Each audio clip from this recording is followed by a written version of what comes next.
Hello YouTube, it's your favorite girl Rashia back again.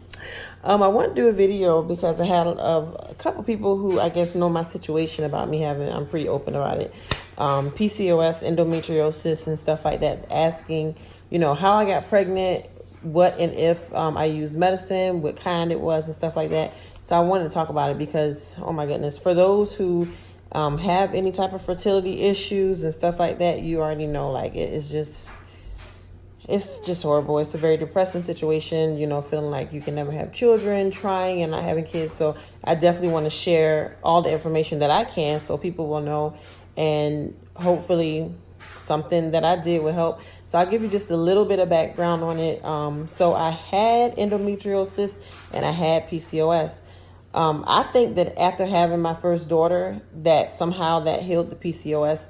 So in 2014, I actually, one night I woke up around midnight and I was just in excruciating pain. It was horrible. So I could barely walk. So I called my cousin and she took me to the hospital. Like, I literally could barely walk. And so when I went to the hospital, they told me that it was a cyst. They did like an ultrasound and they said that it was a cyst. I had a lot of cysts on my ovaries and stuff like that, and that's what was causing the pain. So they gave me some pain medicine and kind of sent me on my way. And then a couple of days later, I was still in so much pain, like it was really hard for me to walk and everything.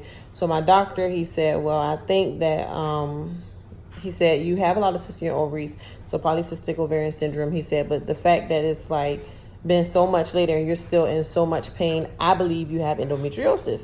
So I'm like, what is this? It just was upsetting me because I was like, I'm getting bad news after bad news. What is this endometriosis thing? And all this stuff like that. So anyway, the kicker with that, which really, oh my gosh, I was so just scared and upset, confused, everything, because with endometriosis, anybody who has it, like, you can't find out that you have it officially until you do surgery, which is horrible because he was like, so we're gonna have to do surgery to find out if you have it, but I'm pretty sure you have it. So I was like kind of stuck, like, should I do this surgery or whatever? But I took his suggestion and his expertise, and I went ahead and did the surgery. So in 2014, that was probably like a month later after I had gone to the hospital, I had my first surgery for endometriosis. So they go in and try to burn it off to hopefully heal you. So I had a lot of inflammation, and every time he would touch me, touch anything, I would just bleed out. So I had my first surgery in July of 2014.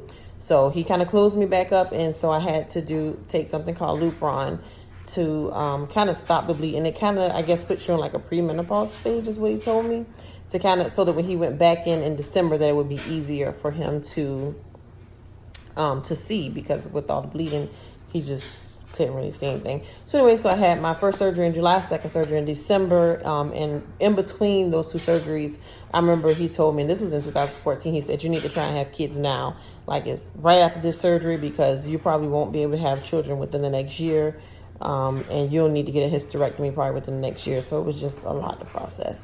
So after recovering from my surgery, I did try. Just without the assistance of medication, I tried, nothing happened.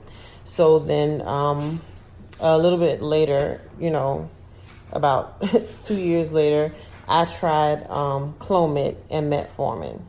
So it was Clomid, Metformin, and believe it or not, Mucinex. Everybody's surprised when I tell them they're like, Mucinex, but there's a component in Mucinex that helps, soften your cervical mucus or something like that. So I took Metformin a month before I officially tried to, start trying to conceive. And then when my cycle came on the next month, you take the Clomid day 5 through 9 of your cycle.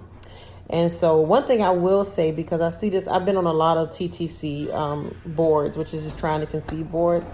And I see a lot of people asking, like, my ovulation test is coming up negative. It seems like I should be ovulating. One thing I can say is, and I spent a lot of money on ovulation tests. I actually regret that, because I still to this day don't know when I conceived my daughter, because they all came back negative. They all said that I was not ovulating, and I clearly was, because I ended up getting pregnant on my first round of Clomid. So anyway, I took the Clomid day 5 through 9, and then I would have sex every other day. And every like 30 minutes before we would have sex, I would take the Mucinex, and the combination worked, and I had my daughter. So when I said in the beginning that I believe that being pregnant somehow cured me of the PCOS, the endometriosis is already gone because of the surgery, which they say it can come back. I haven't had that issue, and I won't have it. I got to speak those things, into existence. But anyway, so after I had my first daughter, June 11, 2017, I found out I was expecting again in December of 2017. Definitely was not trying to do that. But it just happened. And my daughter, Jamia, she's a big blessing. Jamia and Olivia, they are my biggest blessings. But anyway, so when I went to the doctor, when I found out I was pregnant with my second daughter, Jamia, and I was telling them about PCOS, and they were looking at my history and stuff like that. When I went to get my ultrasound, she was like, you don't have any cyst on your ovaries. So that was a big blessing to know that it went away, and also that I was able to conceive, even though I wasn't trying, but without trying. So hopefully that'll be, the case for a lot of people that are struggling with PCOS and endometriosis, or really any fertility issues, because if no one understands, just how much of a emotional roller coaster it is, I definitely do understand. I see a lot of people that say that their doctor won't prescribe them certain medications like Clomid, or different medications to get you ovulating or get you pregnant or whatever. I say, leave that doctor and go find someone who will do it, who will prescribe it to you, because you will be able to find a doctor, even if you have to go like to a community clinic and whatever, and just request that medication. They will do it, because I do understand the importance of that and the urgency of it, and just, how much less of a woman, it makes you feel, and how depressing it can be to feel like, your body isn't working and operating the way that it should. So I want to just make a video, like I said, just to tell you guys what I did, what worked for me.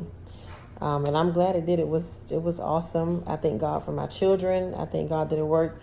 Again, I got pregnant on the first round. I know that that's not the case with a lot of people, but I say, that's what worked for me. The metformin, I took it about a month before. Clomid and Mucinex like 30 minutes before, doing the baby dance. And it worked. So if you guys have any questions, feel free to continue to ask. I'm an open book. I want to see everybody happy and having their babies and their bodies function the way that it should. I know also a lot of people with PCOS, they'll tell you, you need to lose weight, or and you need to do all these things. I didn't change my diet. My diet probably got worse because I was so stressed out. And I tried at first. I was like, well, I'm just going to eat clean and vegetables, but that didn't work. I literally only did Clomid, metformin, and Mucinex. Those three things. So again, if you have any questions, concerns, feel free to let me know. Feel free to inbox me, leave an open message or comment. I'm here with for any questions that you may have. Thanks for watching. Don't forget to subscribe.